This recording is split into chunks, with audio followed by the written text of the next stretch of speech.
আমন্ত্রণ জানাচ্ছি বাংলাভিউ লাইভে। স্টুডিও থেকে যুক্ত হয়েছে আমি শ্রাবণী তালুকদার।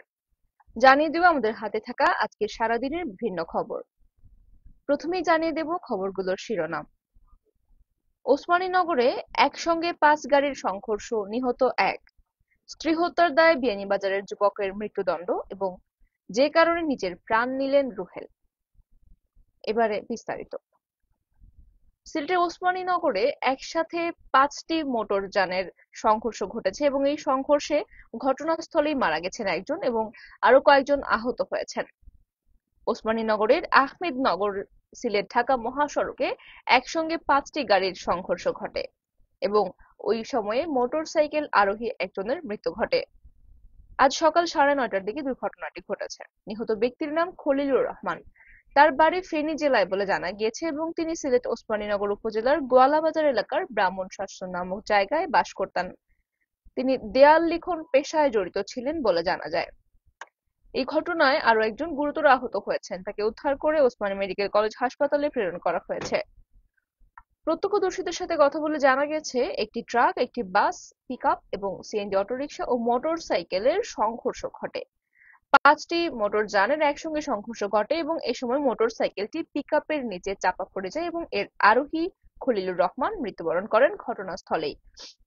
খবর পেয়ে ওসমানীনগর পুলিশ ঘটনাস্থলে যায় এবং ফায়ার সার্ভিস টিমও ঘটনাস্থলে পৌঁছে হতাহতদের উদ্ধার করে Sylhet MAG Osmani medical college হাসপাতালে প্রেরণ করেছে।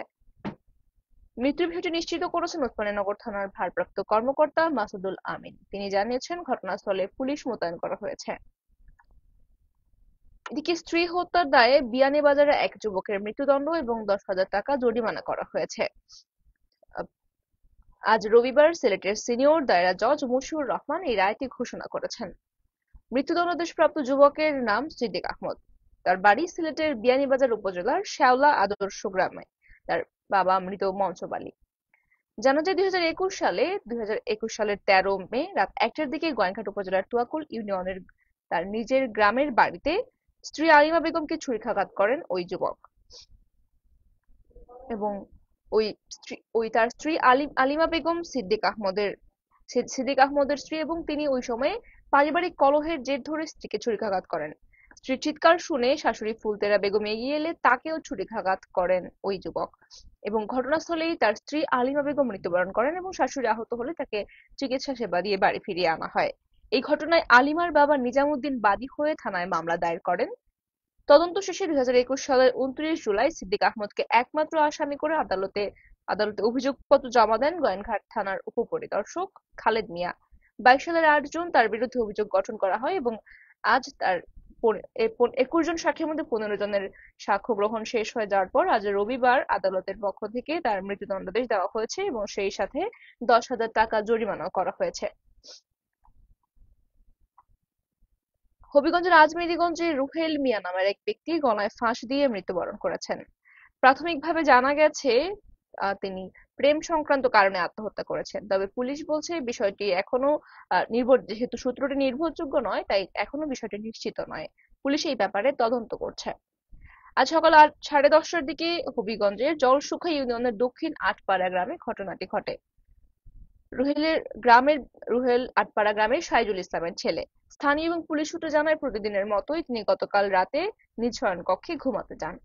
রবিবার সকাল 10:30টা পর্যন্ত কক্ষের দরজা বন্ধ থাকায় তার পরিবারের স্থানীয়রা ডাকাডাকি করতে তার রুমে যান এবং গিয়ে দেখেন সিলিং এর সাথে ঝুলন্ত অবস্থায় তার দেহটি রয়েছে ফাঁস লাগানো।